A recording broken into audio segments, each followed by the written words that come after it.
Vladimir Shklyarov wowed audiences with his graceful moves and star performances in Sleeping Beauty and the Nutcracker. As the principal dancer of Russia's Mariinsky Ballet, he was one of the country's brightest stars. Now, he's dead. He fell 5 stories to his death. A tragedy, right? Wrong. This wasn't an accident. This was Putin's work. Vladimir Shklyarov is the latest victim of what can only be called Putin's campaign of murder. If you criticize him, even a little, you're a target. From balcony plunges to suspicious accidents, Putin has made it his mission to silence anyone who dares speak out against him. Shklyarov's is just one in a long line of suspicious deaths. In this video, we're going to explore the circumstances that led to Shklyarov's death, along with several other Kremlin-approved murders, and what all of this means for those few brave Russians who want to take a stand against Putin.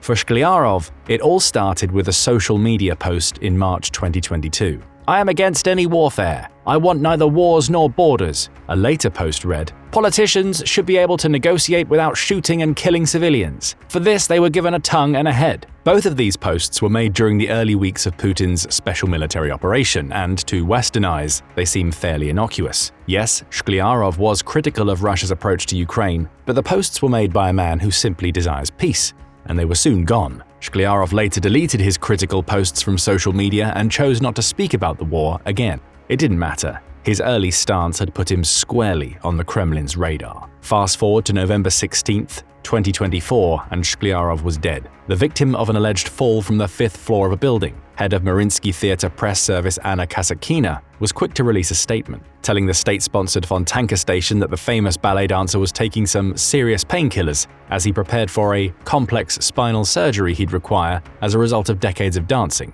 The implication was clear. So hopped up on painkillers was Shklyarov that he lost control of himself, leading to his balcony fall. A true tragedy, but nobody was at fault. As noted by Russian news agency IRA Novosti, a Russian federal investigation claims that the dancer's preliminary cause of death was an accident and that the investigation will get down to the true cause of the tragedy. That's exactly what Russian federal investigators would say about the tragic death of a man who had so long been critical of Putin's regime. There are pieces of this puzzle that don't add up. Shklyarov was all alone in the room of his building. There were no witnesses to the event, at least none that have come forward. And it feels like Kasatkina's mentions of serious painkillers were a little too specific and came far too quickly as a potential reason for Shklyarov's fall. Almost like she'd been told what to say so the world would have a reason for the tragedy. It seems far more likely that the talented ballet dancer was just the latest victim of mysterious Russian death syndrome. And he's far from the first, as Putin's murder spree seems to be taking in more people who speak out against him. Shklyarov wasn't even the only Russian Putin critic to die in mysterious circumstances in November 2024. There's also Alexei Zimin. Aged 52, the Russian-born chef was an even more vocal critic of Putin and his policies than Shklyarov. Zimin had been critical of Putin dating back to Russia's 2014 annexation of Crimea. Still, he'd managed to maintain a presence in Russia right up until early 2022, thanks to his cookery show on the Russian NTV channel. That show was cancelled after he too took to social media to criticize Putin's Ukraine invasion. After that cancellation, Zimin, like up to 900,000 of his fellow Russians, fled his own country to escape Putin's wrath. He set himself up in London, co-founding the popular Zima restaurant, and he even authored a book. That would be what led to his death. On a trip to Serbia to promote his upcoming book, Zimin was found dead in his hotel room. The authorities in Serbia said that there were no suspicious circumstances relating to the death, though toxicology and post-mortem reporting was still ongoing. It could be that Zimin simply passed away from some unseen ailment like so many others have before him, but his death came just 3 days before that of Shklyarov. Another vocal Putin critic was found dead under strange circumstances. We're starting to see a pattern emerge. A prominent Russian speaks out against Putin and his war in Ukraine. That Russian then dies, sometimes several years after the criticism, silencing their voice once and for all so that they can no longer sway the Russian people. Mysterious Russian death syndrome in action. But sometimes bullets are preferred to balcony falls. We take you to the gorgeous Spanish resort of Villa Joyosa. Situated on the Costa Blanca, the resort overlooks the Mediterranean coast and offers spectacular sunrises to anybody fortunate enough to wake up in its gorgeous surroundings. But in February 2024, the joyful town bore witness to a horrifying murder that offers even more evidence that Putin is going on a killing spree throughout Europe. The death of Maksim Kuzminov. Kuzminov gained infamy for being a Russian who was willing to oppose Putin more directly than either man we've discussed so far. A helicopter pilot in the Russian aerospace forces, Kuzminov earned the wrath of Putin by undertaking a startling, daring self-imposed mission. So angry was he at the Ukraine war that he stole a Russian twin-engine Mi-8 AMT-SH chopper, flying it into Ukrainian territory while killing 2 crew members in the process. Days later, Kuzminov appeared on Ukrainian television, flanked by a pair of Secret Service personnel. The Russian defector told those watching, "I don't want to be complicit in Russian crimes." Moscow's response was obvious. One Russian intelligence officer claimed that he didn't think Kuzminov would live long enough to see a trial in his home country. It's at this point that Kuzminov made the series of decisions that would seal his fate. Ukraine gave him the option of joining the Freedom of Russia Legion, which is a group of Russian volunteers fighting for Ukraine against Putin. Kuzminov took Ukraine up on that offer, briefly. But after 2 months, he decided that the war on either side wasn't for him. He wanted to escape it all, with officials in Kyiv giving him everything he needed. An official passport was issued bearing the name Igor Shevchenko, ensuring Spanish authorities would have no idea who they were welcoming into their midst, and Kuzminov also received around $500,000 to start his new life.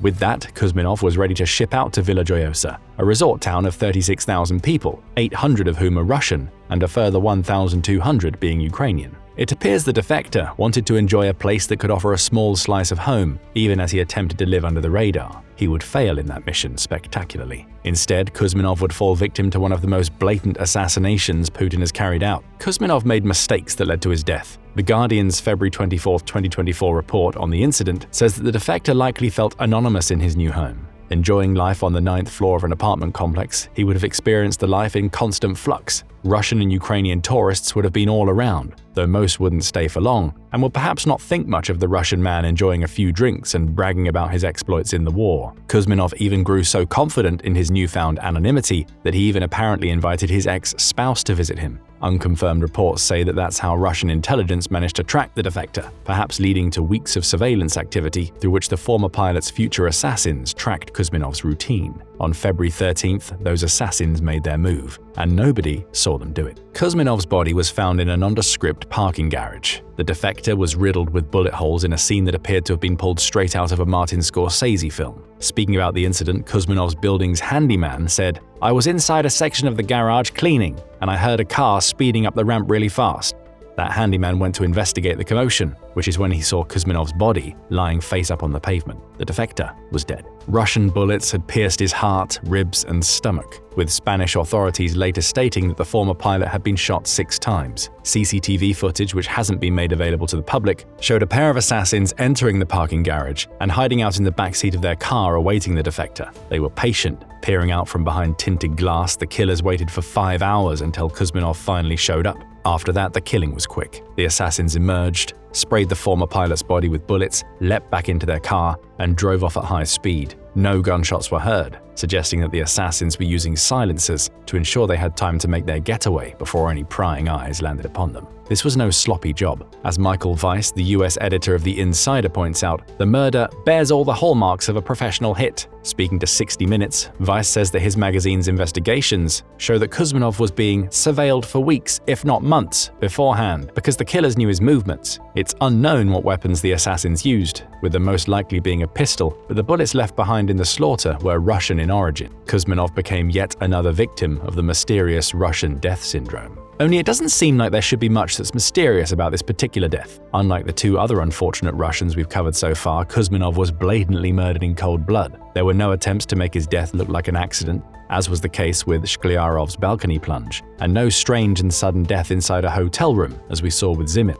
Bullets were sprayed, blood was spilled. This was murder, but nothing has been done about it since. In the immediate aftermath of Kuzminov's death, Spanish authorities issued a stern warning that Spain would issue a forceful response if it learned that Russia was behind the assassination plot. Since then, nothing. The Spanish Civil Guard, which is a rough equivalent to America's Federal Bureau of Investigation, has put a gag order on Kuzminov's case, and little has been said about it publicly since the Russian's body was found. Russia certainly didn't stay silent. While it didn't officially take responsibility for the assassination, Russia's deputy chairman of the Security Council spoke for Putin. "To a dog's death," said Dmitry Medvedev in an interview with several Russian news agencies that he later uploaded to his Telegram channel. The deputy chairman noted that was everything he wanted to say, and he'd said enough. Russia was happy with the death of a defector. Ukraine's response was much more interesting. Around 5 months after the defector's assassination, pictures started to circulate on social media of a man who looked just like Kuzminov attending a Ukrainian air show. Ukraine was engaging in a little disinformation of its own, turning a tactic that Putin has used throughout his special military operation against Russia. It appears that the man who looked like Kuzminov was a Ukrainian intelligence officer wearing an elaborate mask designed to make him look nearly identical to the Russian defector, in a move designed to show that the defector was still alive and working for Ukraine. The reality is that Kuzminov lies in an unmarked grave in Spain, yet another victim of the murder spree Putin is conducting throughout Europe. And therein lies the most horrifying aspect of what we've shared so far. We've covered 3 cases of mysterious Russian death syndrome, all taking place under different circumstances. The thread that runs through all of these deaths is that each person who died had slighted Putin in some way, be that by speaking out against the Ukraine war or actively defecting away from his military. These deaths are just 3 of many. The real list is far longer. In February 2024, around the same time as Kuzminov's killing, and before the deaths of Shkliarov and Zimin, Radio Free Europe published a piece looking at the many other victims of mysterious Russian death syndrome, both in the years since the start of the war and before. There is Alexei Navalny, the prominent opposition politician who took a stand against Putin and the corruption that is endemic in the Kremlin. Navalny was imprisoned after leading mass anti-Kremlin protests, which earned him a 19-year jail sentence.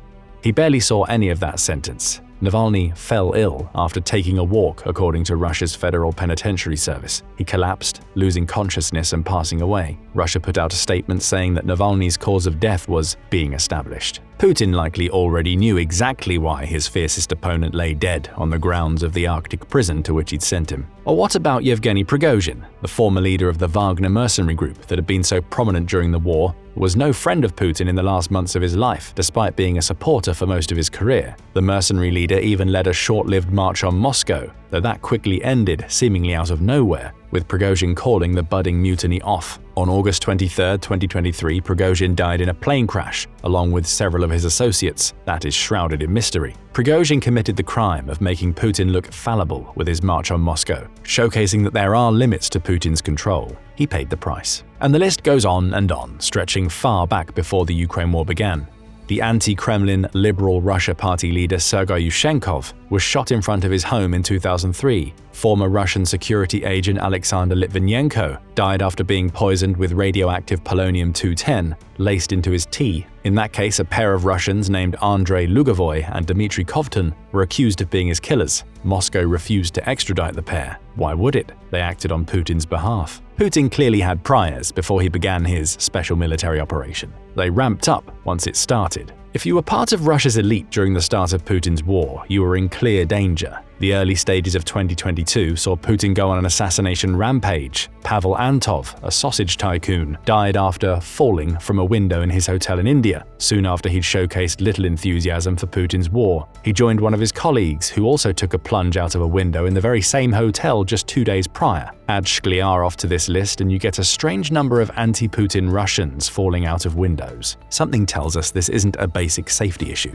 It's a Russia is defenestrating anyone who gets in Putin's way issue. There's also the strange spate of supposed suicides that took place throughout Russia in 2022 to consider. Gas tycoons Alexander Tyulikov and Leonid Shulman both supposedly killed themselves, leaving suicide notes that did little to explain why a pair of Russia's most elite citizens would choose to take their lives. They are 2 of 8 prominent Russian businessmen who died either by apparent suicide or in accidents between January and September 2022, with 4 of those 8 being linked to the Russian state-owned energy colossus Gazprom. The Atlantic Council also points to Andrei Krakowski, another executive who was found dead at the bottom of a cliff, and the gas executive Alexander Subotin's death from toad venom in the home of a Moscow shaman, as yet more examples. But perhaps the worst instances of mysterious Russian death syndrome come from the trio of Vladislav Ayayev, Vasily Melnikov, and Sergei Protosenya. All 3 were Russian business executives, and all 3, in a bizarre coincidence, chose to kill their wives, children, and themselves, all in the span of a single month. We think it's about time to call a spade here. Vladimir Putin is so unhinged that he's murdering critics wherever he can find them. The man is on a rampage, and it's not just people he's targeting, it's Europe as a whole. It likely hasn't escaped your notice that many of the cases of mysterious Russian death syndrome we've covered today took place in Europe. There's a clear reason for that. Putin wants to show European leaders that he has agents operating everywhere, and he's getting even bolder. Beyond individual assassinations, Russia's leader is turning to acts of sabotage to show those in the West he means business. Putin is bringing his war to the West. He's just not attacking in the same way that he is in Ukraine. The murders of prominent Russians in European countries are being accompanied by attacks on infrastructure and even terroristic plots. In November 2024, Politico reported on an incendiary bomb that exploded in the bowels of a plane that was to fly out from Germany's Leipzig airport. Fortunately, the plane never made it off the ground, meaning no passengers were caught in the explosion. But Western intelligence officials believe the attack, which occurred in July 2024, was a trial run carried out by Russian agents who are planning to target aircraft heading to the United States. It's all part of a hybrid warfare campaign within Europe, with Putin's murders of his critics playing their own part. Yes, those murders afford Russia's leader an opportunity to get rid of those who oppose him, but they also sow terror in regions that would previously not have believed that they were on Russia's radar. Putin is the man who sent a spy ship named Yantar into Irish-controlled waters during the winter of 2024 with a mission to patrol key energy and internet pipelines. Parcel bombs are being delivered to warehouses in Birmingham. There are unexplained arson attacks in Poland, Germany, the UK, and the Baltic states. And in July 2024, German intelligence officials claimed they stopped a Russian assassination attempt on Armin Paperga, who's the CEO of Rheinmetall, with American help. What was Paperga's crime in Putin's eyes? Likely being the leader of a company that produces weapons Ukraine is using to fight against him during his special military operation. Putin isn't limiting his killing frenzies to Russians who anger him. He's ready to start assassinating anybody else who gets in his way. So we come to a question: what can the West do to stop Putin's murderous ambitions? We already have a hint from the foiled Paperga assassination. Western countries are starting to share intelligence about Russian threats, be they murder attempts or attacks on infrastructure. Paperga is still alive despite Putin's best efforts thanks to that information sharing. And we're starting to see more examples. For instance, November 2024 brought with it news that 6 US intelligence agencies had issued warnings to the defense industrial base about sabotage attempts by Russia. Russian intelligence agencies are recruiting criminals and other proxies to carry out attacks in Europe, and may also try to identify and recruit defense industrial base insiders, the warning read. These types of warnings will help companies and those who oversee key infrastructure in Europe to counter the Russian hybrid warfare attempts. But for those who Putin has already murdered, such warnings won't mean much. The same goes for other Putin targets, especially those still based in Russia, for whom the only solution will be to never speak out about Putin's atrocities in Ukraine. That's exactly what the Russian leader wants. And as in the case of Maksim Kuzminov, he's taking advantage of Western governments not wanting to create a panic over his assassinations when he turns his sights on political opponents outside of Russia. Those governments need to stop looking the other way. It's time to start setting their sights on Putin to have any chance of stopping the unhinged Russian leader from organizing more killings in the future. But what do you think about all of these killings? Is there any way to stop Putin from assassinating his critics? Should Western governments be doing more to protect those who speak out against Russia's leader? Share your thoughts in the comments section, and thank you for watching the video. Now go and check out Oligarchs and Warlords Turn Against Putin as Russia Crumbles, or click this other video instead.